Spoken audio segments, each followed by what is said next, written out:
నేనైతే ఒక చిన్న యాక్సిడెంట్ నుంచి అయితే తప్పించుకున్నాను నా బండితోనైతే. ఈ వీడియోని లాస్ట్ వరకు అయితే చూడండి, మీకు క్లారిటీగా బండి డ్యామేజ్ మొత్తం ఎక్స్ప్లెయిన్ అయితే చేస్తాను. ఈ రోజు సండే అని చెప్పేసి గూడూరు నుంచి అయితే రాజులకి అయితే వెళ్తున్నాము. ఈ దారిలో అయితే అన్నోళ్ళు అయితే చేపలు అయితే పడుతున్నారు. అన్న ఎన్ని చేపలు పడ్డాయని అంటే ఒకటే అన్నారు. అన్నది ఒక్కటి మాకు ఇవ్వండి దొబ్బయ్యి అని బాగా ఎక్సైట్మెంట్ ఫీల్ అవుతుంది అన్నారు.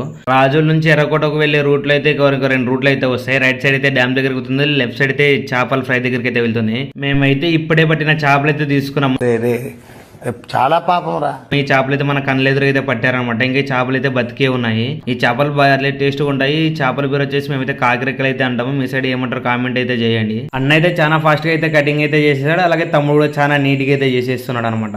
అన్న టేస్ట్ అయితే అదిరిపోవాలని అయితే చెప్పేసాను. టేస్ట్ కూడా చాలా బాగా అయితే వస్తుంది అన్నాడు. అన్న దగ్గర ఒక స్పెషల్ మసాలా అయితే ఉంది. టేస్ట్ అయితే కేవ్ కేక్ అనమాట. మీరు ఇక్కడ చేపలు చేయించుకోవాలంటే ఒక పెద్ద గొట్టం వస్తుంది. రైట్ సైడ్ కిందకి అయితే దిగాలి. అలాగే కాస్తంత ముందుకెళ్తే లైవ్ లో చేపలు కూడా పడుతుంటారు. నన్ను అయితే గుద్దేశారు అయితే అని